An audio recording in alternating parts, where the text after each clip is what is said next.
that our cell phones create heat. But does that mean cell phones are the primary driver for the temperature in this room? Probably not.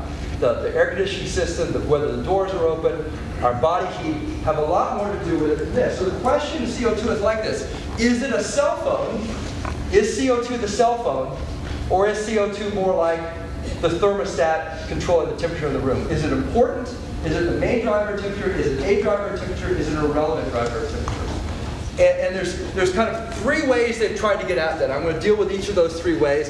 And I'm going to start with one that Al Gore used. And Al Gore is obviously much cooler than me, because if you saw his movie, Inconvenient Truth, he presented this and he had 6 screens. He had these 6 huge screens all in a big semicircle. And this chart went across all 6 of them. So if you saw the movie, you'll know what chart I'm talking about. It went across all 6.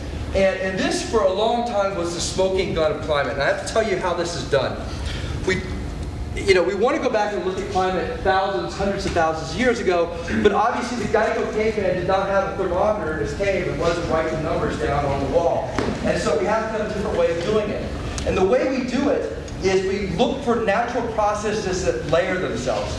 An obvious example is a tree. Trees have rings, 1 ring per year. That's layers. You can match a tree ring to a year, and so if the tree rings somehow had some information to them, for example, scientists posit that they're wider in warmer years and narrower in cooler years, then you can match, becomes what's called a proxy for temperature. Another one is sediments at the bottom of the lake. Every year, certain rivers wash new sediments into the lake. You can look at maybe those sediments in certain ways and the layers of them and figure out what was happening in those years, whether it was flooding or whether there's a lot of things growing.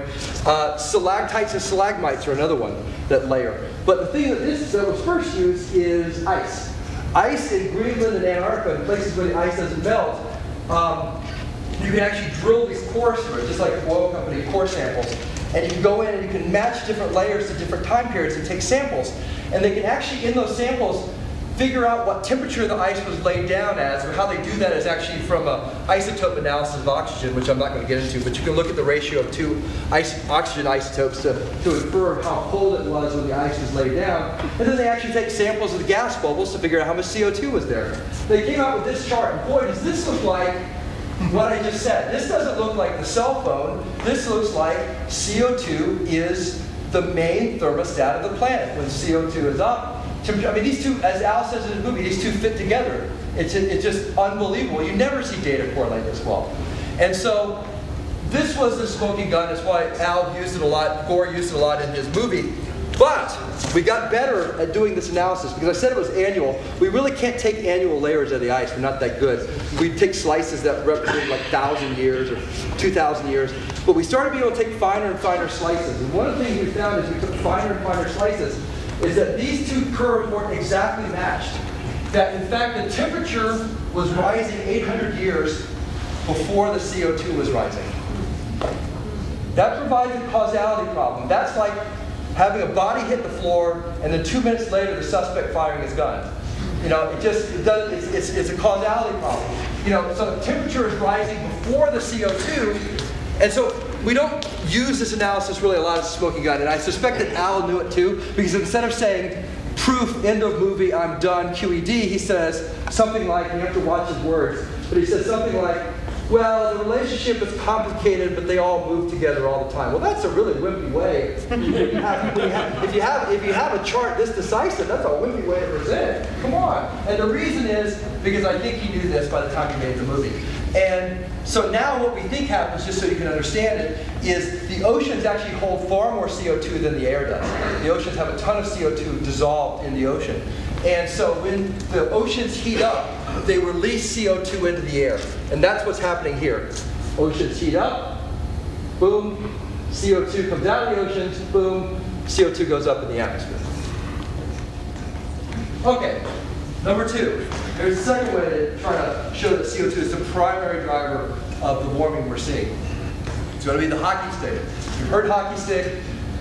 You know, some of you don't ever want to hear the word hockey stick again. A lot of you probably heard it and say, what, they're talking about the hockey stick.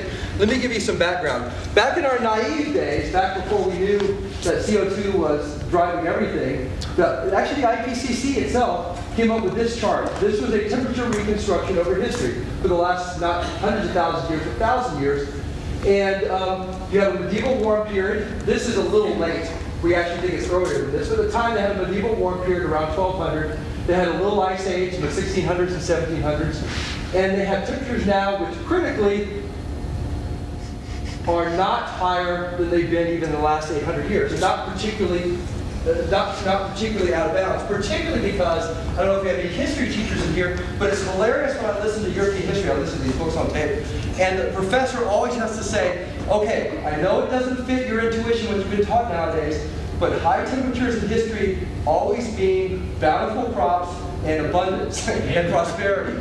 And so the medieval warm period was a period of incredible prosperity. In fact, it was the end of the medieval warm period that caused a whole series of cold weather and crop failures, which led to famine, which many people say weakened the population for the Black Death in the 1350s. It was also this period of time that the Vikings headed to Greenland, and they did not call it big glacier, cold, uninhabitable land. They called it Greenland. It was for a reason, because at the time it was green. Also, we have records of them growing grapes in parts of the United Kingdom that they can't have vineyards today. So there's a lot of anecdotal evidence.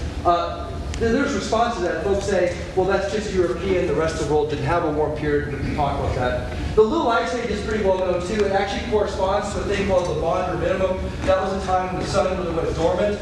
And for all the history buffs of the Maunder Minimum, we may be duplicating that feat right at this moment. Anybody that takes attention to the sun, it's probably not that bad. The sun has definitely gone dormant on us lately. The Little Ice Age was about 200 years, and it was flippin' cold. And one of the reasons we know that is we have all these books about people skating on the Dutch canals. We have ice fairs on the Thames. In England, the Thames was freezing every year. I mean, we have Washington and Valley Forge into this period. This is a cold, cold, cold period, and we have a lot of evidence for that. But the problem with this is, it's hard to panic here, or even a little higher than here, when we were already here and everything was great. So, it's amazing that climate scientists actually said, I mean, there's actually quotes of saying, we've got to get rid of the medieval warm period. And so, enter the hockey stick. This is a gentleman named Michael Mann. He's very much at the center of this whole paleoclimatology effort, dendroclimatology effort. Michael Mann used tree rings, mostly, in this first analysis, rather than ice cores. He used about 400 and something different tree ring samples, proxies we call them.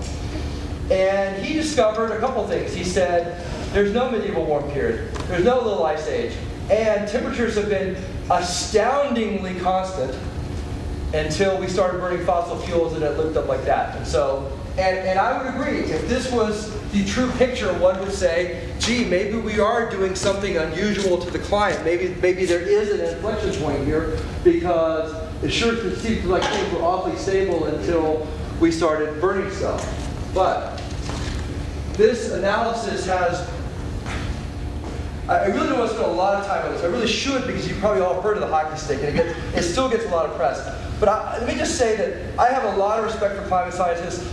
Most of the stuff I present is reasonable people disagreeing. The one place, and I really try not to go into, talk radio show host mode where you're sort of saying, he's biased and he's an asshole, he did it.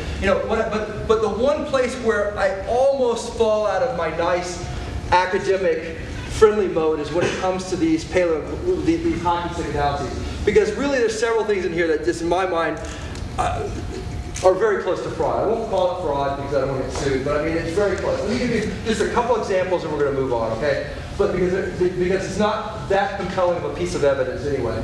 But if you take this 415 tree ring proxies and you just do a straight mean of them, this is what it looks like. It looks like noise, okay? This is the temperature over time. And that's not surprising to me, because I really think trees are really horrible thermometers, okay? Because they're saying that tree rings, if they're wider, it's just because of temperature. Well, what about water? What if they're wetter that year, but still cooler? Wouldn't they grow more? And in particular, a lot of the trees he used are actually fertilized by CO2. That means they grow faster when there's a lot of CO2. We've had a lot of CO2 in the last 100 years. But he's attributing the last 100 years to temperature, not to CO2 fertilization. So there's a ton of problems with this proxy. But the other is,